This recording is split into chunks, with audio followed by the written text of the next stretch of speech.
తన సహచర కొరియోగ్రాఫర్పై లైంగిక వేధింపులకు పాల్పడినట్లు ఆరోపణలు ఎదుర్కొంటున్న జానీ మాస్టర్కు ఉచ్చు బిగుసుకుంటోంది. ఆయనపై చర్యలు తీసుకునేందుకు రంగం సిద్ధం చేస్తున్నారు నార్సింగి పోలీసులు. జానీ మాస్టర్ పోలీసులకు ఇంకా అందుబాటులోకి రాలేదు. అయితే బాధిత మహిళకు సంబంధించిన స్టేట్మెంట్ రికార్డు తర్వాత జానీ మాస్టర్పై చర్యలు ఉంటాయని నార్సింగి పోలీసులు చెబుతున్నారు. ఇక దీనిపై Narsingi police station CI Harikrishna నుంచి మరింత సమాచారాన్ని మా ప్రతినిధి వాసు అందిస్తారు.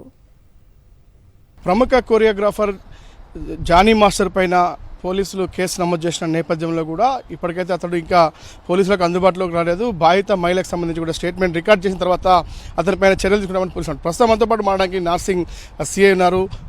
సార్ చూస్తున్నారు, హరికృష్ణ గారు చెప్పండి, అంటే ఎలాంటి ఫిర్యాదు మీకు అందింది, ఎలాంటి కేసులు నమోదు చేశారు, జానీ మాస్టర్ అందుబాటులోకి వచ్చారా, ఆ స్టేట్మెంట్ ఏమైనా రికార్డ్ చేశారా? నిన్న మాకు రాయదుర్గం పోలీస్ స్టేషన్ నుంచి ఒక 0 ఎఫ్ఐఆర్ రావడం జరిగింది. దాంట్లో విక్టిమ్ 24 ఇయర్స్ ఉమెన్ విక్టిమ్ ఉన్నారు. ఆమెకు 2019 నుంచి ఈయన జానీ మాస్టర్తో అసిస్టెంట్ కొరియోగ్రాఫర్గా వర్క్ చేసేది. 2019లో అప్పటి నుంచి కూడా ఆయన సెక్సువల్ అసాల్ట్ చేసిండు అండ్ ఫిజికల్ అసాల్ట్ చేసిండు, థ్రెటన్ చేసిండు అని చెప్పేసి కంప్లైంట్. దాని మీద మేము అక్కడ నుంచి వచ్చిన 0 ఎఫ్ఐఆర్ని ఇక్కడ రెగ్యులరైజ్ చేసి ఇక్కడ ఒక ఎఫ్ఐఆర్ చేసినాము. ఎఫ్ఐఆర్ చేసి ఇన్వెస్టిగేషన్ చేస్తున్నాము.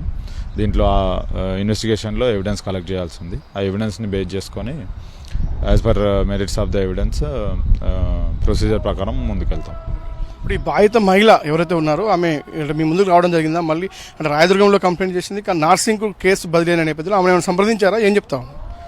చేస్తున్నాము, ఇన్వెస్టిగేషన్ చేస్తున్నాము. ఆమె స్టేట్మెంట్ రాసుకోవడము, తర్వాత రిమైనింగ్ ప్రొసీజర్ ఏముందో యాజ్ పర్ ప్రొసీజర్ చేసుకొని ముందుకెళ్తాం. సార్, జానీ మాస్టర్ సంబంధించి అంటే ఆయన ఏమైనా మిమ్మల్ని అప్రోచ్ కావడం కానీ ఈ కేసుకు సంబంధించి కానీ మీరే ఏమన్నా అతన్ని అప్రోచ్ కావడం జరిగిందా? అయితే మేము ఎవరైనా అప్రోచ్ చేస్తే ఆయన ఫోన్ స్విచ్ ఆఫ్ వస్తున్న నేపథ్యం కనిపిస్తా ఉంది. అంటే ఏం చెప్తా ఉన్నారు సార్ అతని సంబంధించి? లేదు, ఇంకా అప్రోచ్ అవ్వలేదు. విక్టిమ్ దగ్గర నుంచి ఎవిడెన్స్ ఏముందో ఎవిడెన్స్ కలెక్ట్ చేసుకున్న తర్వాత ముందుకెళ్తాం. ఫర్దర్గా ఏం చేయాలని చెప్పి ముందుకెళ్తాం. ఎలాంటి కేసులు అంటే ఎఫ్ఐఆర్లో ఎలాంటి కేసులు నమోదైనాయి సార్? సెక్సువల్ అసాల్ట్, థ్రెటనింగ్, ఫిజికల్గా కొట్టాడు అన్నట్టుగా కూడా కంప్లైంట్లో రాయడం జరిగింది. అది కూడా మెన్షన్ చేస్తూనే ఎఫ్ఐఆర్ చేసినాం. వర్క్ ప్లేస్లో పనిచేస్తే వేధించినట్టయితే మరో కొన్ని సెక్షన్స్ కూడా ఆల్టర్ అవుతూ ఉంటాయి. అలాంటివి ఏమైనా పరిశీలిస్తున్నారు సార్? అంటే వర్క్ ప్లేస్లో అంటే ఈమె అంటే ఒక ఆఫీస్ అట్లాంటిది అది కాదు. దానికి ఏముందో యాజ్ పర్ ప్రొసీజరే అన్ని చేస్తాం. ఎప్పుడు స్టేట్మెంట్ రికార్డ్ చేసే అవకాశం ఉందా బాధిత మహిళకు సంబంధించి? చేస్తాము. ఆమె అంటే పోలీస్ స్టేషన్కి రావడానికి సుముఖంగా లేనట్టు అనిపించింది. అందుకే ఆమె ఎక్కడైతే ప్లేస్ చెప్తుందో అదే ప్లేస్కి మేము మా ఉమెన్ ఆఫీసర్, ఈ కేసులలో ఇలాంటి కేసులలో ఉమెన్ ఆఫీసర్ స్టేట్మెంట్ రికార్డ్ చేయాలి కాబట్టి ఉమెన్ ఆఫీసర్ని డిప్యూట్ చేసినాము. ఉమెన్ ఆఫీసర్ స్టేట్మెంట్ రికార్డ్ చేస్తారు. ఇది చూస్తూ ఉన్నాం, నార్సింగ్ ఇన్స్పెక్టర్ చెప్తున్నటువంటి పరిస్థితి. ఇప్పటికైతే ఆ బాధిత మహిళ పోలీస్ స్టేషన్కి వచ్చేందుకు కూడా కొంత ఇబ్బంది పడుతూ ఉంది, భయపడుతున్న పరిస్థితి కనిపిస్తూ ఉంది.